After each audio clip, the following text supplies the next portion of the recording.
The combat world went crazy this week because Mike Tyson, he released some footage of himself training. He was hitting pads with one of his trainers, and he looked like a beast. He looks like he's lost a lot of weight.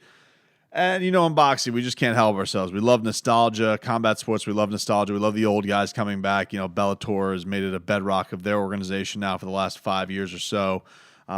People love the comeback fight. People romanticize about George Foreman coming back and winning the heavyweight title, Randy Couture, all that type of stuff. It really is something that's just always tied in. The comeback fight, guys retiring, when people joke about fighters retiring. So Mike Tyson looks good, especially I think if you've seen Mike Tyson in post boxing life, he's been a bit overweight and all that type of stuff, but now is actually looking pretty fantastic. Looks like he's getting himself into good shape and still looks ferocious. And these videos have come out before where he has done some shadow boxing and he's gone out and shown some movement. He's still got it. He's Mike Tyson. He's still one of the most ferocious beings to ever throw punches for a living. And this was getting some legit buzz. There was a rugby. People in Australia wanted to offer Mike Tyson $1 million to fight a rugby guy. I don't know how lucky you're gonna be to get Mike Tyson in the ring for $1 million, but you're talking crazy money, silly money. I think we could actually talk about Mike Tyson actually making it happen. And he has talked about wanting to do some exhibition stuff, things like that. Evander Holyfield came out this week and said he's doing something like that he is getting himself into shape and he wants to fight like 3-4 round exhibitions. Floyd Mayweather's going to do this now, throughout his career, where he's going to be fighting fights that aren't professional, don't count towards his record. But this did get a little bit of legitimate buzz this week because Bare Knuckle Fighting Championship, BKFC, they're a company that has big aspirations. They think of themselves as they want to be the next UFC. They want to be the thing that's taking over the planet. And look, I've been to a couple of Bare Knuckle events. I've been to Dada 5000's card. I've been to BKFC. I like things about both of them. I think both of them could definitely use some improvement in some areas as well. But, a lot of the thing it's going to take to get a combat sport off the ground is you do need to get recognizable names. So a report came out that they had offered Mike Tyson $20 million to fight in bare knuckle. And a lot of people scoffed at this. Is this just a thing for attention? Is this just a maneuver to get some headlines at BKFC, or is it legit? Now, BKFC's got some dough behind it. Like, make no mistake, they've been throwing some good money behind some things, so it's not like they're completely hurting. I think they've had a good model and they've got some stuff squirreled away for some dough. But $20 million is a lot of money, and if you're guaranteeing that to Mike Tyson, the parameters where they guarantee him $20 million and he can pick his opponent. So, got him some headlines for the day. People started buzzing. Would Mike Tyson fight bare knuckle? Would people be into it? We did a poll on my morning show, Tobin and Leroy, which you guys can hear every morning, 6 to 10 a.m. And people, I want to say it was like 70% of the fans said that they would be into watching Mike Tyson fight bare knuckle fighting. That is something they would tune into. 72% of our audience said they would buy a Mike Tyson bare knuckle pay-per-view. But the idea that there's a couple things here with BKFC. Like, the idea that he was going to pick his opponent, it could be anybody on the roster, anybody they have under contract. That's fine. I mean, I guess the point is to watch Mike Tyson go and be Mike Tyson in the ring again. But, I think it does, if you're going to do it, I feel like if you're BKFC, if you're going to do it, do it. Like, go out there and make an actual fight. And so, many of you know from this show, and we've covered is that, and we've talked to the gentleman, Shannon the Cannon Briggs, great friend of the show. He has an agreement with BKFC that he was going to return. Now, Shannon Briggs, Mike Tyson, they're both from Brownsville, Brooklyn, both former heavyweight champions of the world. Mike obviously having a much more iconic career boxing wise than Shannon does, but Shannon being more active more recently than Mike Tyson has been. So, at first it was some talk, like Shannon does what he does, where he's hyping up a fight and he's putting like, why don't we do Vladimir Klitschko versus Shannon Briggs, Holyfield versus Mike Tyson, a whole BKFC night. I think that's a fantastic idea. I think that idea was probably sprung on by Shannon's boy, Dean Watto. Shout out to Dean Watto on Instagram. Go follow him, everybody. He's got a fantastic Instagram fighting account. But, eventually, as the day went on, a tweet came out from a David Feldman Twitter account. Now, that is the president of BKFC, and it had said something to the effect of, let me get the exact wording of it. It was a tweet from David Feldman, and it said, "I would like to announce that both Shannon Briggs and Mike Tyson have agreed to fight each other in the main event of BKFC 12, which I think is going to be their next one in June. It's probably going to be down here, most likely in a non-audience show." And internet goes crazy, gets a ton of retweets, a ton. Like, I'm talking over 1,000. And Shannon sees this, and like is dope. People are into it. People are putting on fake movie posters, fake fight posters, excuse me, where it's the Thriller in Brownsville Zilla, like, in Brownsville. Like, it's people are making a cool thing out of it, and it would be a very cool matchup. But it goes on later on that day. Now, this thing gets a ton of retweets. It gets retweeted not only by this, but there's that Twitter account, Boxing Kingdom, which is kind of I don't know if you guys know the Twitter account NBA Central. It's become very popular on Twitter. Basically, they just take everybody's reports and they tweet it out as if it's their own. Boxing Kingdom is the same thing, but they got like 90,000 followers. So this account blew up. This thing from David Feldman, this fake David Feldman account blew up, and ended up getting to the point where the BKFC account had to deny it, and that not only did they have to deny it, but David Feldman's actual Twitter account had to deny it. He's not very active on Twitter. He only has like 300 followers. So when you look at what happened there, this thing kind of took off like a firestorm.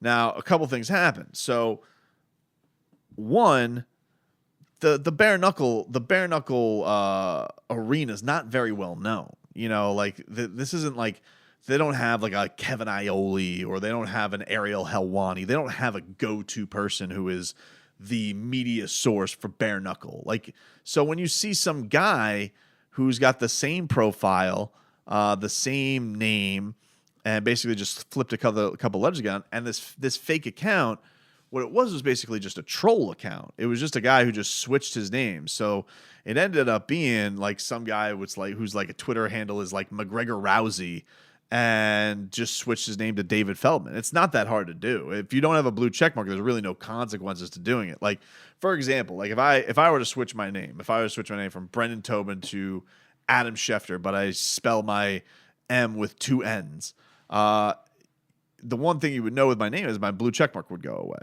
So I wouldn't do that. But if you don't have a blue check mark, like, you can change it willy-nilly. You could change it to, I like punches in the face, at Bare Knuckles the best, at whatever. And so it's easy if the person you need to fake doesn't have a verified account. Now, mind you, people can fake verified accounts. People get fake Wojed all the time. People get fake Scheftered all the time. It's not that hard to troll on the internet. People do it a lot, and people are very good at it. They put the same profile pic. They make the name look the same. All you need is for the right person to not look fast enough, and if they retweet you, boom, it catches like wildfire. So, this real David Feldman in the bare knuckle account, I guess, if I had to guess, Mike Tyson got word of this and probably wasn't thrilled that he was now in a fight with Shannon the Cannon Briggs. Shannon the Cannon sees it. Now, Shannon apparently had an agreement with bare knuckle, so if he's finding out that he's fighting Mike Tyson, I'm sure he's jolly good happy, because that's a big-time fight for Shannon Briggs. He's been looking for a big-time fight now for the better part of a decade. So we're talking a monster against a guy he idolized in Brownsville, Brooklyn. Why is he not going to sign up for that? And how does he know what David Feldman's Twitter account is actually? David Feldman has 300 Twitter followers. So this isn't like a Dana White or some commissioner that has a massive social media following. It's just too murky. People don't know. It just takes the right account to tweet things in a different direction. So, look, it ended up not being true, and David Feldman ended up being having to come out and deny it, throw some cold water on it. I will say, though, here's the thing about it. You may not, it may have ended up being fake news, and it may have ended up being something where people, you had to go and deny it. I'll tell you right now, as far as bare knuckle is concerned, if you want a showstopper, go get Mike Tyson versus Shannon Briggs. Like, the people are into it. Like, you're seeing Dillian White tweet about it. You're seeing all kinds, Jarrell Miller. You're seeing all kinds of boxing guys and people in the community be like, yeah, if you're gonna have Mike Tyson come back, all right, and you want some attention in the fight community, don't just have Mike Tyson come back to come back. All right. Yes, he'll get headlines, and yes, it'll be cool. But if you're gonna have him come back, have him fight another ex-boxer, two guys who have been pretty inactive, guys from the same area, guys who can promote a fight, guys who can actually make it entertaining, captivating, people talking about it. But Shannon could be a great foil for this. I mean, you know a guy who went and chased Vladimir Klitschko on a wakeboard and knocked him off. I mean, the guy plays the perfect heel. If you want Mike Tyson to be his babyface, or Mike Tyson has been plenty of time the heel in his career as well. So this idea where you should just say, oh, no, it's not true. I get you. Like, maybe it's not true and you deny it, but like, to just close shop on it, I think that's stupid. I think that this should be absolutely a target fight for BKFC. And if you want to talk about something that could be like, your Kimbo Slice versus Ken Shamrock, if you will, which was for Bellator, or or your landmark fight that could really get the eyeballs on the sport, this is it for you. I mean, like, if you're gonna go and make a maneuver, and you're like, oh, well, we're gonna pay Shannon, we're gonna pay Mike Tyson $20 million. We have to pay Shannon Briggs. Like, maybe you got to pay him more. Maybe you got to pay him. I don't know, but maybe he's got to fight what his contract is. I imagine whatever it is, though, if he's gonna be in a Mike Tyson fight, I'm sure it could be monster for his sponsorships or whatever. And not only that.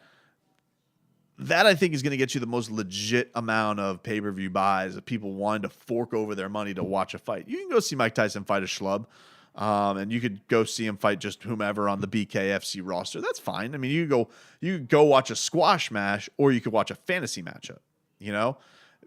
People in professional wrestling, they'd love the squash match where Andre the Giant would come and beat a guy in 3 seconds. Yeah, sure, that's fine. But what's better?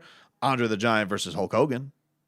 Like, the dream matchups, the fantasy scenarios, those are the ones that people really, really get captivated for. So I don't know what the future holds for BKFC and the negotiations on this, but I can tell you that people are into this fight. I mean, I can tell you as a person who consumes fighting on a daily basis and is in touch with the fan base and knows what people are into, this is something that they would be into. And I think the boxing community would get behind it. I think that would help them a lot. I think the MMA community will be behind it as well, because you have the MMA element to this. They're both just monster personalities.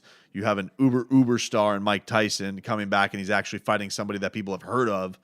I just think it's a home run from my standpoint. Now, the big obstacle here is, would Tyson want to do it? The question, look. If you're Mike Tyson, do you want to just go fight some dude who's you've never heard of before, and the possibility that you lose, like maybe he gets, Seth Petrozelli, like he just gets completely clipped, and that could happen in the midst of fighting. He hasn't been in the ring in forever. Or if you go and beat a fight, if you feel good about your training and you legit are going in there and competing, do you go and try and do it against somebody who is, with hand skill set, a guy that can throw punches? I think if you're weighing the risk reward, first of all, your reward is $20 million. You're coming back, and it's going to be an insane payday if that is legit, which I do believe it is. But the risk isn't that bad. Like, you're losing to a guy who was heavyweight champ of the world and is younger than you.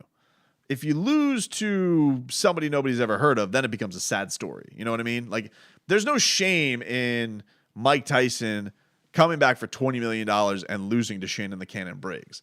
There is if he loses to Redneck Brawler or Hillbilly Jim or whomever they got going out there.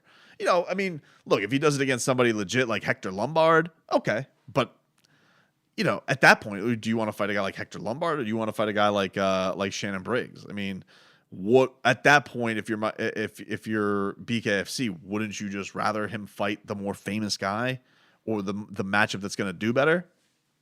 And look, this is coming as a guy who loves both of those individuals who have given a lot of time to this show. But you could just some things are a marketing home run, and Mike Tyson versus Shannon Briggs is a marketing home run. I think Mike Tyson's bare knuckle or fight return, whoever gets that business is going to do good business.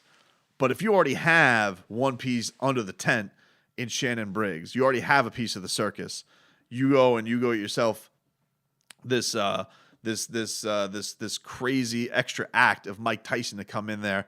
Now you got Ringling Brothers, man. Like, you have a crazy event that I think could be the biggest combat event really of the season. I mean, outside of, I guess, maybe McGregor taking on Khabib again, or, Canelo Triple G.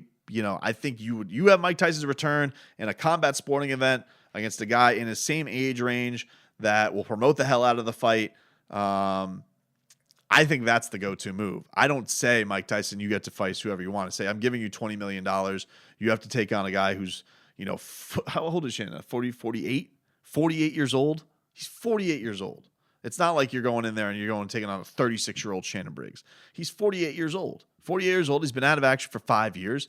This isn't like you're throwing Mike Tyson to the wolves. If a Mike Tyson is in shape, it's better that he fights somebody in his age range than some schlub we've never heard of, some young lion from BKFC we've never heard of, or a former UFC Bellator champion and Hector Lombard. It just matches up better. It just speaks better to the fight and what you're actually trying to do here, which I imagine is getting eyeballs on your sport to get some longevity to go out there. And I think that this could be one of those ones that really turns into like the combat event of the year, and you have it for, $22 million or $23 million, whatever it is. But I imagine that, if you have Mike Tyson in a match that people are into, that's going to be big box office. Big box office. You probably ideally would want to do it with fans. I would grant you that. But as far as pay-per-view is concerned, it would be an absolute home run.